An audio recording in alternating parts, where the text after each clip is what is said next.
Panoorin natin to mga idol ang sinasabi ni Garcia na bago daw makauwi si Tatay Digong sa Pilipinas, pantay ang paa. At sinasabi niyang mga bubo daw ang mga DDS. Kaya kung ikaw sunod DDS, bago mo panoorin to, maganda ka na ng tubig, baka tumaas ang blood pressure mo. Ay ang paa. Di ba? O bastos talaga ako sa mga taong bastos din sa akin. Yun ang totoo. Ang tanong, kailan ka binastos ni Pangulong Digong Duterte? Ito lang masasabi ko sa inyo, kahit mag-people power kayo dyan at bigyan nyo ng rason si Pangulong Bongbong Marcos na magdeklara ng martial law, hindi nyo na mapauwi si Duterte dito sa Pilipinas.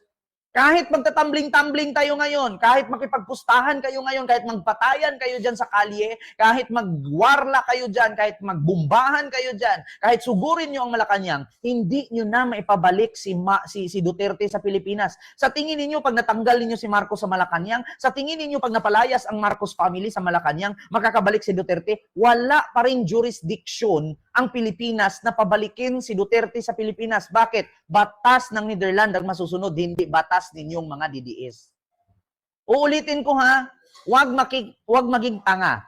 Kahit magsirko balintong kayo dyan, kahit magtatambling-tambling kayo dyan, kahit palumuhod ka mula sa bahay ninyo papunta sa Quiapo, mapudpod ang tuhod mo, kahit maubos ang boses mo, kahit mapanot ka, makalbo ka, mabulag ka, mabungi ka, hindi na mapauwi si Duterte sa Pilipinas. So anong ginagawa ninyong pagrarally?